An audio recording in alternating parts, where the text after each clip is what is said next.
Now, fight on, don't despair. Those are the words of one of the 12 boys rescued from a flooded cave complex in northern Thailand, making their first public appearance after being trapped for more than 2 weeks. Now, they describe how the group battled to stay alive, surviving on nothing but dripping water.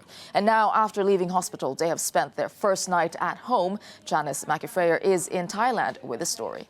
The team the world has been cheering for, smiling in their uniforms and back playing soccer, revealing for the first time how they survived those 10 days they were lost inside the cave. I tried not to think about food so I didn't get more hungry, says Titan, who at 11 is the youngest in the group. They talked about what they called a miracle, their discovery by those 2 British divers. How many of you? 13. Brilliant. It was 14-year-old Adul's voice on the video that captured the world's attention. And you speak English? I heard people talking. I wasn't sure if it was a hallucination, Adul said. So we stayed quiet and realized it was real. Their faces now showing little trace of their terrifying ordeal, describing today how they dug with rocks to try and get out, licked water off walls to stay alive, and conserved batteries in their one flashlight. At the press conference, they hugged family and friends and mourned the former Thai Navy SEAL diver who died trying to save them.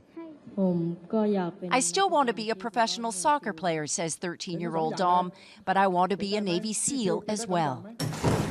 Back home, Dom is getting a bigger room and a party for the birthday he had inside the cave. You must be very excited to get Dom home. His grandmother, who raises him, tells us they're just thankful that he's getting a second chance at life. A hero's welcome played out 13 times here, where the boys are finally back home. Janice McIfreyer, NBC News, Chiang Rai, Thailand. And joining us live from Chiang Rai in Thailand is NBC correspondent Janice McIfreyer. Janice, it was a pretty extraordinary press conference. What was it like being there? Well, there was a sense of excitement. The world had been watching these boys for a number of weeks. First, concerned because they had been missing inside the cave. Then the jubilation of seeing them in that video from the divers.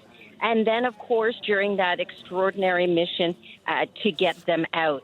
Then there was the recovery in hospitals. So this has been a very long process where people feel they attached to these boys. They worried for them. They waited for them. So the sense that they were people were able to see them and hear them in person, running around, playing soccer. They were smiling, looking healthy, looking happy.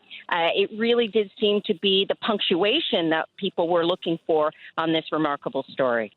And we saw them today visiting a temple, I believe. And what's next for the boys? What else are they going to be doing the next couple of days? Well, they have committed to going to a monastery probably next week, where they will be ordained as novice monks. They'll shave their heads. They'll stay at the monastery for over a week. And they're doing this as an offering. It's a pledge that they made. It's an offering of gratitude to the fact that they were able to make it out of the cave alive. So this is their way of saying thank you to all of the people who prayed for their safe return. They are also paying tribute to the diver who died during the rescue to get them out. So they feel that they need to spend these initial weeks giving proper thanks that they're able to get this second chance. There is, of course, a lot of popularity that they're wrestling with as well. There's talk of a museum and a Hollywood movie.